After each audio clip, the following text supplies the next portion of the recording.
Hello. So today I will present my solution for the low-end default prediction challenge. The object was to build a classifier that maximizes the F1 score, a metric that balances the need to capture as many defaulters as possible while maintaining the quality of our loan portfolio. So my first optimal model is a gradient booster classifier optimized with SMOT for class imbalance and a custom decision threshold. This approach achieved an F1 score of approximately 0.84, demonstrating strong predictive power. And let me mainly introduce my first model too, and also have a second one, which I will introduce later.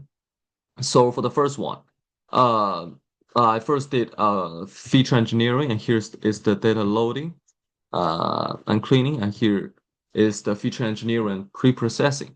So to improve prediction quality, I looked beyond the raw data. I engineered a key interaction feature called income rate interaction by multiplying person income with loan rate. So why? A borrower with high income might tolerate a high interest rate, but a low income borrower with a high rate is in a precarious position. So this interaction term captures the financial burden directly, which a linear model might miss if treating the features independently. And next, for model comparisons, and here's I handle the class imbalance, and here's the distribution.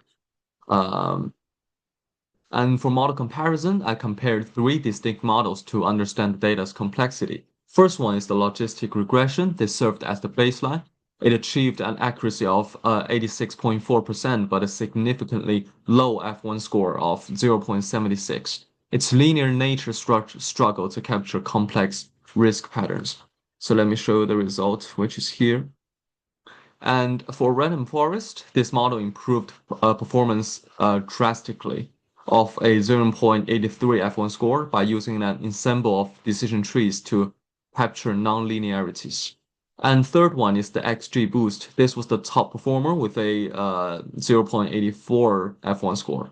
So it builds trees sequentially to correct previous errors, making it highly effective at teasing out subtle signals in the low-end data. This is why I selected this one as my final model. And then I handled the class imbalance, which was shown here.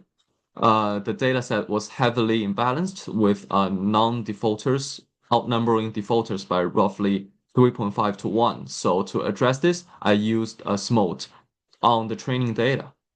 So for justification, simply training on imbalanced data would bias the model toward the majority class. So SMOT synthesized a new examples of defaulters, balancing the class to 50-50. So this forced the model to learn the actual characteristics of a default rather than just guessing safe most of the time.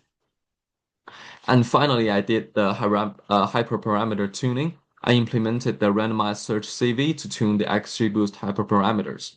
The results, interestingly, the tuning process yielded an F1 score of 0.82, slightly lower than the baseline of my XGBoost model. So this suggests the default parameters were quite robust for this, or that the research space needs to be widened. So I chose to proceed with the baseline parameters to avoid overfitting. And here is the hyperparameter tuning. And then I did the assessment and fit analysis. So first, for the validation strategy, I used a train validation split of 80 and 20 for initial checks and generated learning curves using threefold cross-validation. This strategy ensures that my performance metrics are stable and not the result of a lucky data split. You can see the learning curve right here. The learning curve showed that as training size increased, the validation score improved and stabilized around 0.84. The gap between training and validation scores was narrow, indicating that the model is not suffering from significant overfitting. It generalizes well to unseen data. And next, for the confusion matrix and business trade-offs, looking at this confusion matrix and precision recall curves allow us to understand the business impact. So for false negatives, these are the most costly errors leading to direct loss of capital. And for false positives, these represent lost opportunity cost. So in a bank, we typically want to minimize false negatives. So the precision recall curve showed that we could trade a small amount of precision for a large gain in recall. which you can see from here and here. For finally the threshold optimization to maximize practical value, I didn't stick to the default decision threshold of 0.5. By analyzing the F1 scores across all possible probabilities, I found the optimal threshold to be 0.5226, which is here.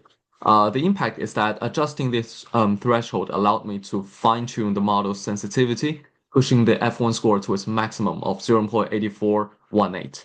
This ensures we are rejecting just the right amount of risky loans to maximize profitability. And finally, for future improvements,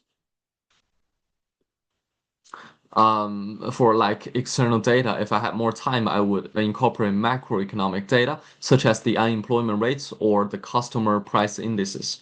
Loan defaults don't happen in a vacuum. They are often triggered by external economic shocks. So adding these features will likely enhance the predictive accuracy during economic downturns. And for production monitoring, finally, regarding production monitoring, our models degraded over time. I would implement a strategy to defect data drift. So the strategy would be we would like monitor the statistical distribution of incoming loan applications. If the distribution drifts significantly from our training data, it would trigger an alert to retrain the model, ensuring our risk assessment remains current and reliable. And finally, for the second model, I simply installed the cat boost like GBM and used them with the XG boost to combine to a new model, and then use the Optuna to refine it. And here is the final model. Okay, and that's it for today. Thank you for watching.